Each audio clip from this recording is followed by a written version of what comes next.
오늘 아침 하나님께서 저희들에게 주시는 말씀입니다. 구약 성경 열왕기상 11장 9절에서 13절까지의 말씀입니다. 구약 성경 532면 열왕기상 11장 9절에서 13절까지의 말씀을 제가 봉독합니다. 하나님의 말씀을 경청하시기 바랍니다. 솔로몬이 마음을 돌려 이스라엘의 하나님 여호와를 떠나므로 여호와께서 그에게 진노하시니라. 여호와께서 일찍이 2번이나 그에게 나타나시고 이 일에 대하여 명령하사 다른 신을 따르지 말라 하셨으나 그가 여호와의 명령을 지키지 않았으므로 여호와께서 솔로몬에게 말씀하시되 네게 이러한 일이 있었고 또 네가 내 언약과 내가 네게 명령한 법도를 지키지 아니하였으니 내가 반드시 이 나라를 네게서 빼앗아 내 신하에게 주리라. 그러나 내 아버지 다윗을 위하여 내 세대에는 이 일을 행하지 아니하고 내 아들의 손에서 빼앗으려니와 오직 내가 이 나라를 다 빼앗지 아니하고 내 종 다윗과 내가 택한 예루살렘을 위하여 한 지파를 내 아들에게 주리라 하셨더라. 아멘. 만약 어떤 사람이 회사를 창업을 하고 열심히 노력을 해서 회사를 키우고 또 성공적으로 발전시켜서 그 회사를 재벌 그룹이 되게 했다 한다면 이건 정말 대단한 일입니다. 아무나 할 수 없는 일이죠. 너무나도 놀랍고 또 위대한 일이라고 생각합니다. 그러나 재벌 그룹으로 만든 것만으로도 또 다는 아닌 것 같아요.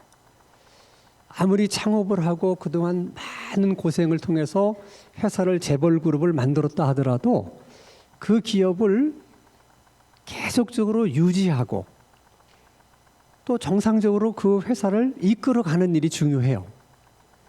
근데 실제로 우리의 과거의 역사를 뒤돌아보면 한때는 누구나 다 알 수 있었던 정말 잘 나가던 재벌 그룹들이 그 기업을 지켜내지 못해서 역사 속으로 사라진 재벌 그룹들이 얼마나 많습니까? 근데 이런 것은 사실 신앙의 세계에서도 다르지 않습니다. 우리가 하나님으로부터 은혜 받는 일, 또 우리가 하나님으로부터 복 받는 일은 매우 소중하고 중요한 일이에요. 그러나 그보다 더 중요한 것은 우리가 받은 하나님의 은혜, 우리가 하나님으로부터 받은 그 복을 끝까지 지켜내는 일이 중요하다는 거예요. 만약 우리가 아무리 많은 하나님께 복을 받고 은혜를 받았다 하더라도 오히려 그것 때문에 우리가 하나님으로부터 멀어지게 되고 신앙을 떠나게 된다면 그게 다 무슨 의미가 있고 무슨 소용이 있겠습니까? 오늘 본문의 말씀의 내용이 바로 그것입니다. 하나님으로부터 엄청난 은혜와 축복을 받았던 솔로몬이 그 은혜와 축복을 끝까지 지켜내지 못했다고 하는 슬픈 이야기가 오늘 본문이 우리들에게 말해주고 있는 이야기이기도 합니다. 보통 사람들이 부러워하고 또 할 수만 있으면 갖고 싶어 하는 것이 크게 3가지 있죠. 부와 명예와 또 권세입니다. 이 3가지 중에 한 가지만 가지고 있어도 사람들은 그런 성공한 사람이다. 되게 그렇게 말하고 그렇게 또 인정해 줍니다. 근데 놀라운 것은 솔로몬은 이 3가지를 다 가지고 있었다는 거예요. 솔로몬이 무역과 조공을 통해서 1년 동안 벌어들이는 돈이 금으로 환산을 하면 한 23톤 정도가 됩니다. 놀랍지도 않죠. 얼마나 많은 금인지 우리는 상상이 안 됩니다. 근데 매년 그 정도의 금이 들어오니까 솔로몬도 그 금을 주체할 수가 없었어요. 그래서 솔로몬이 사용하는 모든 그 그릇들은 다 금으로 만들라. 자기가 앉아있는 의자도 다 금으로 입힙니다. 뿐만 아니라 군인들이 사용하는 방패, 그 방패를 크고 작은 방패 500개를 금으로 만들어서 왕궁에 장식품으로 진열을 해놨어요. 성경은 솔로몬 시대에는 금이 너무 넘쳐나서 사람들이 은을 귀한 것으로 여기지 아니했다. 그렇게 말씀하고 있을 정도입니다. 그러면 당대에 정말 솔로몬처럼 그렇게 부유했던 왕이 몇 명이나 있었겠어요. 솔로몬은 대단한 왕입니다. 뿐만 아니라 하나님께서 솔로몬에게 지혜를 줌으로 인해서 모든 백성들이 솔로몬을 존경했고 또 솔로몬을 향해서 진심으로 높이고 또 왕을 신뢰했습니다. 주변의 많은 이웃 나라들은 그 소문을 듣고 솔로몬의 얼굴이라도 한번 보고 싶다고 주변 여러 나라의 귀족들이 1년 내내 솔로몬을 찾아왔어요. 그 정도로 솔로몬이 유명한 사람입니다. 뿐만 아니라 솔로몬에게는 1,400명의 14,000명 마병이 있었어요. 12,000명의 마병이 있었고 1,400대의 병거가 있습니다. 이걸 오늘날로 말하면 최신의 전차와 자주포로 구성되어 있는 기갑사단이나 기갑군단 정도 되는 군사력이에요. 이 정도의 군사력을 그때 가지고 있었던 나라는 애굽 외에는 거의 없었어요. 이스라엘 역대 왕들 가운데 솔로몬이 가장 강력한 왕권을 가지고 있었고 가장 강한 군사력을 가지고 있었고 가장 넓은 영토를 가지고 있었습니다. 솔로몬은 부러울 게 없어요. 부도 있었고 명예도 있었고 권세도 있었습니다. 이 모든 것을 가지고 누렸던 솔로몬이 이렇게 고백을 합니다. 전도서 2장 10절에 무엇이든지 내 눈이 원하는 것을 내가 금하지 아니하며 무엇이든지 내 마음이 즐거워하는 것을 내가 막지 않았다. 우리말로 말하면 내가 갖고 싶은 것은 모든 것을 내가 소유했고 내가 해보고 싶은 것은 안 해본 것이 없이 다 해봤다. 쉬운 얘기가 아니잖아요. 솔로몬 시대뿐만 아니라 오늘에도 나는 갖고 싶은 거 하나도 내가 빼놓지 않고 다 가졌으며 내가 해보고 싶은 거 하나도 빼놓지 않고 다 해봤다. 이렇게 말할 수 있는 사람들이 얼마나 있겠어요. 그러니까 정말 솔로몬은 대단한 사람입니다. 그래서 우리가 이제 궁금한 것은 도대체 솔로몬이라는 사람은 어떻게 해서 그 엄청난 복을 하나님으로부터 받을 수가 있었고 또 그렇게 누리며 살 수가 있었을까? 왜 하나님은 솔로몬에게 그 같은 복을 주셨을까 하는 거예요. 솔로몬이 그와 같은 복을 받을 수 있었던 데는 두 가지 이유가 있었습니다. 하나는 아버지 다윗 때문이에요. 참 다윗도 이스라엘 역대 왕들 가운데 정말 잊을 수 없는 명군 중에 명군입니다. 하루는 다윗이 이런 생각을 해요. 자기는 지금 참 좋은 궁궐에서 살고 있는데 하나님의 법궤는 여전히 장막 안에 있다는 것을 생각하면서 그게 마음이 아픈 거예요. 나는 좋은 집에서 사는데 하나님의 법궤는 아직도 천막 안에 있구나. 그래서 나단 선지자에게 의논을 합니다. 하나님을 위해서 제가 좋은 집을 지어드리고 싶습니다. 성전을 건축해드리고 싶습니다. 그랬더니 하나님께서 다윗에게 성전 건축하는 것은 허락하지 않았지만 다윗의 그 마음은 받으세요. 그리고 매우 하나님이 흡족해 하시고 기뻐하셨습니다. 그리고 그런 다윗에게 한 가지 약속을 합니다. 자, 사무엘하 7장 13절입니다. 그는 내 이름을 위하여 집을 건축할 것이요. 그는 솔로몬을 말하는 것입니다. 나는 그의 나라 왕위를 영원히 견고하게 하리라. 나는 그에게 아버지가 되고 그는 내게 아들이 되리니 그가 만일 죄를 범하면 내가 사람의 매와 인생의 채찍으로 징계하려니와 내가 내 앞에서 물러가게 한 사울에게서 내 은총을 빼앗은 것처럼 솔로몬에게는 그렇게 하지 않겠다 하는 약속을 해요.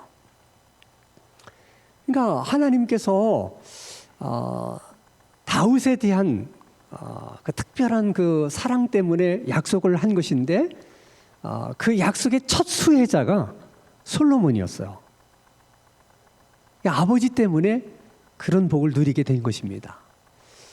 이것은 여러분 다윗만 그런 것이 아니에요. 오늘 우리들도 마찬가지예요.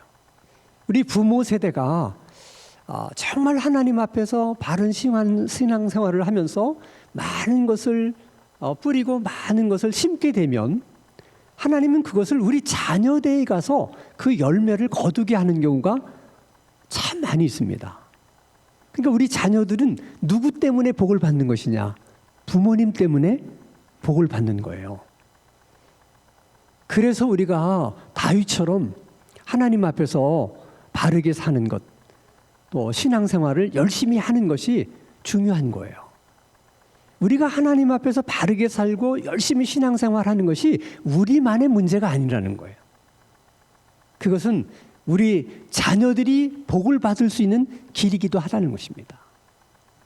자녀들을 위해서라도 정말 하나님 앞에서 바르게 살기를 원하고 열심히 신앙생활하는 우리 모두가 될 수 있기를 주님의 이름으로 축원합니다. 솔로몬이 하나님으로부터 그런 복을 받을 수 있었던 또 한 가지 이유가 있어요. 자, 열왕기상 3장 3절 말씀을 봅니다. 하나님이 두 가지를 말씀하세요. 솔로몬이 여호와를 어떻게 했다? 사랑했다. 그리고 그의 아버지 다윗의 법도를 어떻게 했다? 행했다. 하나님을 사랑하고 하나님의 말씀에 순종했다는 거예요. 다윗이 얼만큼 하나님을 사랑했느냐? 일천 번제를 보면 다윗이 얼마나 하나님을 사랑했는지를 알 수가 있습니다. 그러면 다윗이 얼마나 하나님을 순종했는가? 하나님의 말씀을 순종했는가? 하는 것은 열왕기상 8장 25절 말씀을 보면 알 수 있어요. 자, 이스라엘의 하나님 여호와여, 주께서 주의 종 내 아버지 다윗에게 말씀하시기를 내 자손이 자기 길을 삼가서 내가 내 앞에서 행한 것 같이 내 앞에서 행하기만 하면 내게서 나서 이스라엘의 왕위를 앉을 사람이 내 앞에서 끊어지지 아니하리라 하셨사오니. 이게 무슨 말이냐면 하나님께서 다윗에게 약속을 하셨어요. 너처럼 하나님의 말씀에 순종하면 내가 너의 후손들의 왕위가 끊어지지 않게 하실 것이다. 이렇게 다윗에게 약속을 했는데 지금 솔로몬이 그걸 가지고 하나님 앞에 말씀하는 겁니다. 내가 하나님 앞에 그렇게 순종했으니까 하나님이 우리 아버지 다윗에게 약속한 것을 이제는 하나님이 지키실 차례입니다. 이렇게 지금 하나님에게 말하고 있는 거예요. 그럼 얼마나 솔로몬이 하나님 말씀에 순종했으면 이렇게 당당하게 하나님 앞에 말할 수 있었겠습니까? 근데 문제는 이런 솔로몬의 마음을 솔로몬이 끝까지 지켜내지를 못했다는 거예요. 그게 너무 마음이 아픈 얘기입니다. 너무 슬픈 얘기예요. 자, 열왕기상 11장 9절 말씀을 봅니다. 솔로몬이 마음을 돌려 이스라엘 하나님 여호와를 어떻게 했다고요? 떠났다는 거예요. 정말 이해가 안 되는 말씀이에요. 아니, 다른 사람이라면 몰라도 어떻게 솔로몬이 하나님을 떠날 수 있을까? 하나님이 솔로몬에게 어떻게 해줬는데 어떻게 그런 하나님을 솔로몬이 떠날 수 있는 것일까? 거기에도 두 가지 이유가 있어요. 하나는 솔로몬이 우상숭배한 거예요. 우상숭배는 하나님의 말씀에 가장 큰 불순종입니다. 근데 그 일을 솔로몬이 해요. 그럼 우리는 또 이런 생각이 들어요. 아니, 왜 솔로몬이 우상숭배를 했을까? 뭐가 아쉬워서? 여러분, 많은 사람들이 우상을 숭배하는 이유가 뭐겠어요? 우상을 숭배해서 뭔가 얻어낼 게 있어서, 그 우상으로부터 뭔가를 받아낼 게 있어서 우상을 섬기는 거잖아요. 근데 다윗이 우상에게 받아낼 게 뭐가 있어요? 솔로몬에겐 하나님이 주신 지혜도 있고 부도 있고 명예도 있고 권세도 있고. 아니 자기 입으로 얘기했잖아요. 나는 해보고 싶은 거 다 해봤고 가져보고 싶은 거 다 가져봤다고. 아니 그런 사람이 뭐가 아쉬운 것이 있어서 우상을 섬기는 겁니까? 그것은 잘못된 결혼 때문이었어요. 여러분, 솔로몬에게 후궁이 700명이 있었고 첩이 300명이 있었다는 걸 아십니까? 1000명이나 되는 여인들이 솔로몬에게 있었어요. 그래서 스스로 내가 내 자신에게 이렇게 물었습니다. 솔로몬에게는 왜 1000명이나 되는 여인네들이 필요했을까? 솔로몬이 너무 여자를 밝혀서 그럴 수도 있지만 어쩌면 정치적인 이유가 더 많았을 거예요. 왜냐하면 그 1000명의 여인들 중에는 이방 나라 여인들이 많았거든요.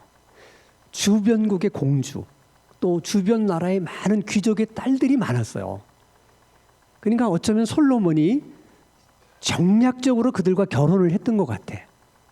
주변국의 공주와 결혼하고 귀족들과 결혼을 하게 되면 두 나라 사이에 견고한 동맹 관계가 이루어지잖아요.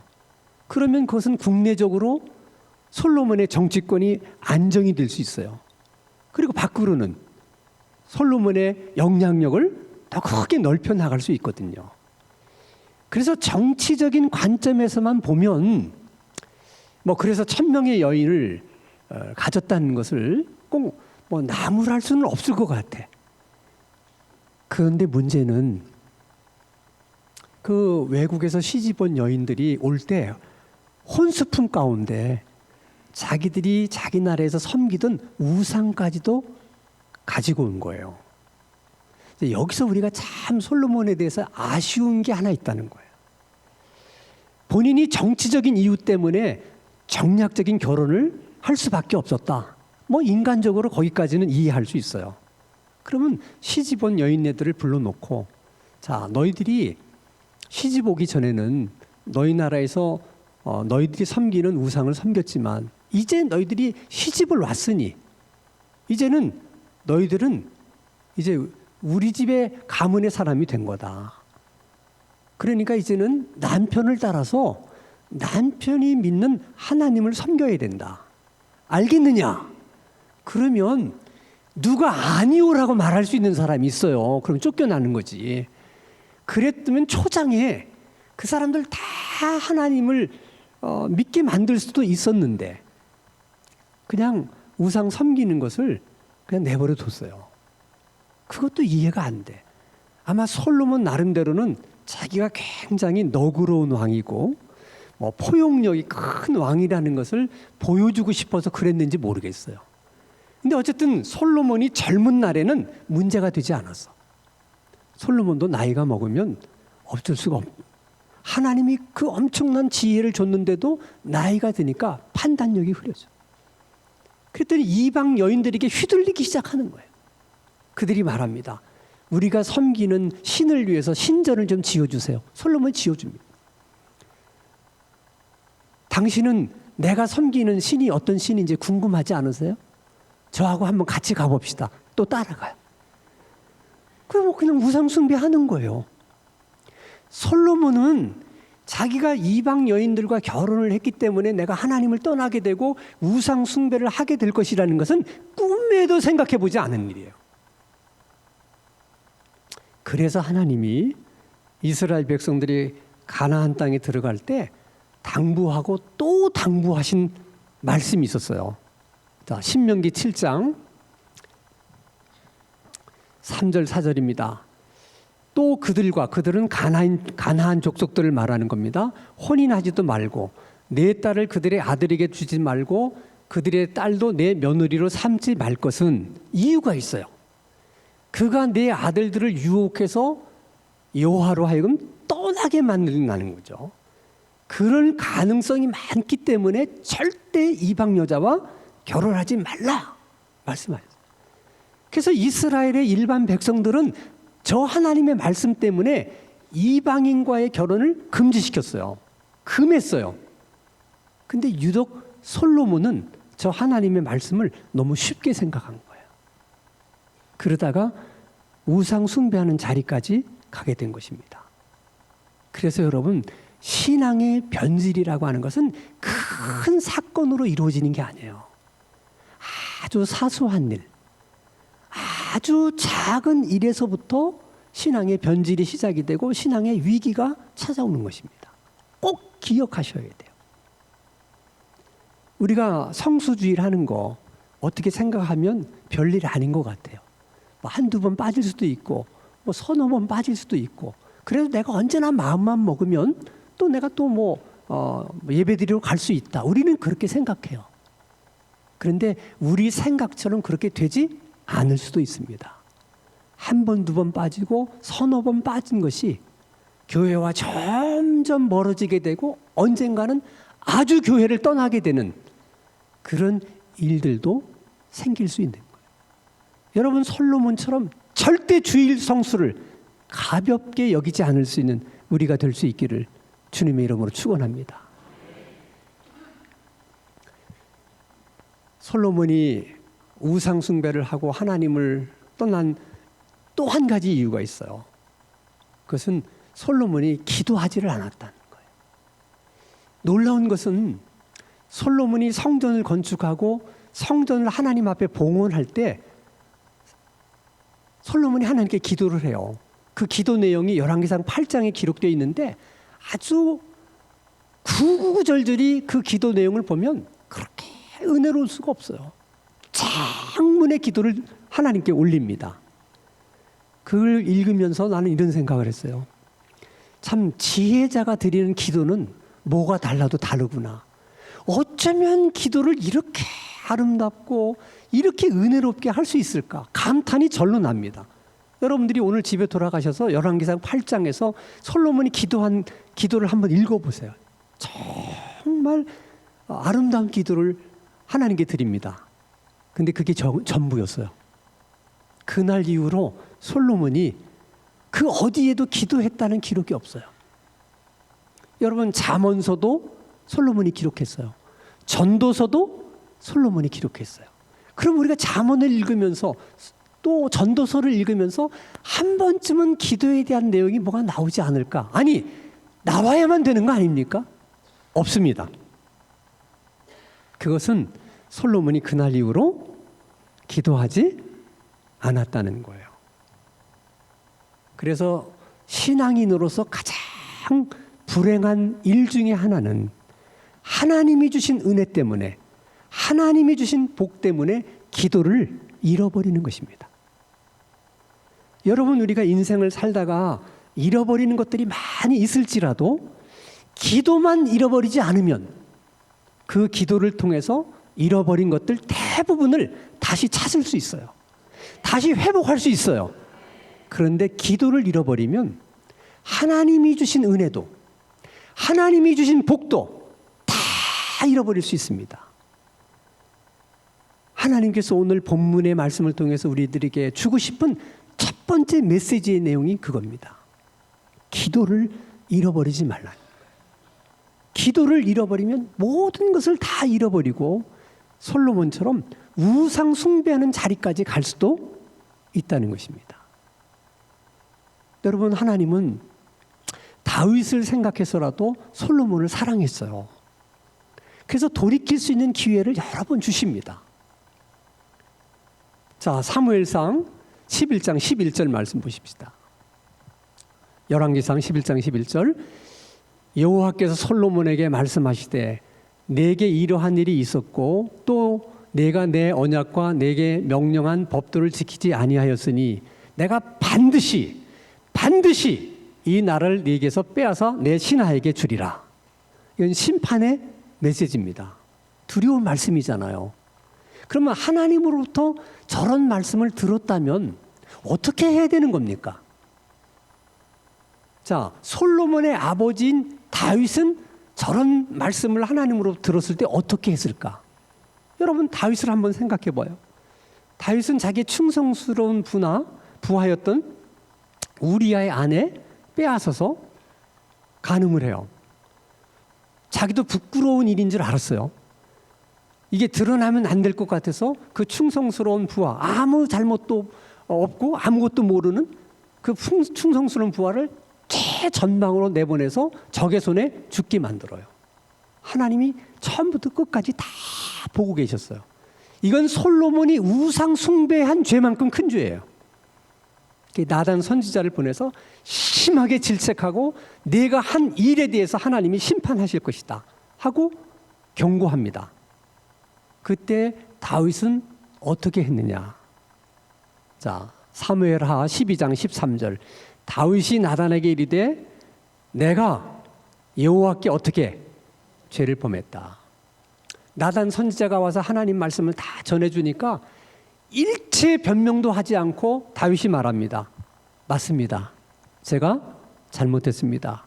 하나님께 제가 죄를 범했습니다. 그 기도 때문에 다윗은 하나님을 떠나지 않을 수가 있었던 거예요. 그 기도가 다윗을 살린 거예요. 자, 그럼 히스기야 왕은 어땠는가? 자, 열왕기하 20장 1절 말씀 보십시다. 그때 이 히스기야가 병들어 죽게 되매 아모스의 아들 선지자 이사야가 하나님 말씀을 가지고 가서 전해줍니다. 그에게 나와 그에게 이르되 여호와의 말씀이 너는 집을 정리하라. 내가 죽고 살지 못하리라. 자, 이 말씀을 들은 히스기야는 만사를 제쳐놓고 기도의 자리로 나가요. 울며 통곡하며 하나님 앞에 기도합니다. 하나님이 그 눈물과 그 기도를 들으세요. 그리고 3가지를 약속해 줍니다. 너 3일 만에 다시 건강을 회복할 것이다. 너 앞으로 15년 동안 더 살 수 있다. 그리고 네가 늘 고민거리로 여겼던 아수르로부터 내가 너를 보호해 줄 것이다. 히스기야는 기도 때문에 죽음의 길에서 돌이킬 수가 있었어요. 근데 왜 솔로몬은 기도하지 못하고 돌이키지를 못했을까? 너무 오랜 세월 기도를 잊고 살았고 너무 오랜 세월 기도 없이 살았기 때문에 정말 기도가 필요할 때, 정말 돌이킴이 필요할 때 솔로몬은 기도를 생각할 수가 없었어요. 기도가 생각나지 않는 거예요. 그래서 결국 기도하지 못한 겁니다. 아니, 기도를 할 수가 없었어요. 그러면 이렇게 하나님을 떠나게 된 솔로몬은 어떤 인생을 말년에 살게 됐을까? 어떻게 말년을 살게 됐을까? 전도서 1장 1절에서 2절입니다. 다윗의 아들 예루살렘 왕 전도자의 말씀이라. 전도자가 이르며 뭐라고 그래요? 헛되다. 헛되며 헛되도 모든 것이 헛되다는 거예요. 하나님이 솔로몬을 떠나고 나니까, 본인이 하나님을 떠나고 나니까 인생 모든 것이 다 허무해졌어요. 명예도 소용이 없고 권세도 소용이 없고 그 많은 부도 소용이 없어요. 하나님을 떠나고 보니까 마음에 기쁨도 없고 행복도 없는 거예요. 그리고 생각해 봅니다. 자기 딴에는 부강한 나라, 힘 있는 나라, 나라의 안정을 위해서 이방 여인들과 정략적으로 결혼한 건데, 근데 결국에는 그것 때문에 자신은 하나님을 떠나게 되고 우상을 숭배하게 되고, 자신이 만든 그 나라는 자식대에 가서 두동강이 나지 않습니까? 이렇게 슬픈 일이 어떻게 있을 수 있어요? 더 놀라운 것은 솔로몬이 하나님과 함께 했을 때는, 하나님이 솔로몬과 함께 했을 때는 솔로몬을 반대하던 사람들, 솔로몬을 적대시하던 사람들도 다 솔로몬에게 돌아와서 솔로몬의 편이 되고 솔로몬의 사람이 됐어요. 근데 솔로몬이 하나님을 떠나니까 그동안 그렇게 다윗에게 충성하던 사람들이 갑자기 솔로몬에게 등을 돌리고 솔로몬을 대적하기 시작합니다. 너무 이상한 일 아니에요? 그래서 하나님이 말씀하십니다. 하나님을 떠나지 않는 것, 하나님이 항상 너희들과 함께 있는 것, 그것이 하나님이 너희들에게 줄 수 있는 가장 큰 은혜요, 가장 큰 축복이다. 그것을 잊지 말라는 거예요. 이것이 오늘 본문 말씀이 우리에게 주고 싶은 하나님의 두 번째 메시지예요. 하나님을 떠나지 않고 산다는 것이 얼마나 큰 복인가. 하나님이 우리와 늘 함께 하신다는 것이 얼마나 큰 은총인가를 잊어서는 안 됩니다. 여러분들은 지금 무엇을 하나님께 구하고 있습니까? 구하기 전에 한 번쯤 솔로몬을 생각해 보시기 바랍니다. 하나님을 두 번씩이나 만났던 솔로몬. 전무후무한 지혜를 하나님으로 받았던 솔로몬. 부도, 명예도, 권세도 다 하나님으로 받았던 그 솔로몬. 그런 솔로몬이 하나님을 떠났다면, 그렇다면 우리는 매번 하나님 앞에 뭐 달라고 새로운 것을 구하기 이전에 하나님이 내게 주신 것이 뭘까 생각해보고 주신 것이라도 끝까지 지켜낼 수 있도록 그것을 위해서 하나님께 기도하는 것이 우선 우리가 해야 될 기도고 우리가 먼저 해야 될 기도가 아닌가 하는 거예요. 우리가 하나님 사랑하는 마음으로 하나님 말씀에 순종하고 기도하는 그 길이 하나님 주신 복과 은총을 지킬 수 있는 유일한 길입니다. 우리가 하나님 말씀에 순종해야 주신 복을 지킬 수 있습니다. 솔로몬처럼 불순종하면 주신 복도 다 잃어버리게 됩니다. 우리가 기도하면 하나님 주신 은총을 끝까지 지켜낼 수 있습니다. 기도하지 않으면 그 은총도 그 은혜도 다 잃어버리게 됩니다. 하나님이 우리에게 주신 은혜, 하나님이 우리에게 주신 복, 하나님이 우리에게 주신 믿음 끝까지 지켜낼 수 있는 우리들의 신앙생활이 되기를 바라고 도우시는 하나님의 은혜가 우리들과 함께 하시기를 주님의 이름으로 축원합니다. 거룩하신 하나님 아버지, 하나님께서 항상 우리와 함께 하시는 것이 은혜 중에 은혜인 것을 깨닫게 해주시고 어떤 경우든 기도를 잃어버리지 않을 수 있는 우리들의 신앙생활이 되게 하여 주시옵소서. 예수 그리스도 이름으로 기도하옵나이다. 아멘.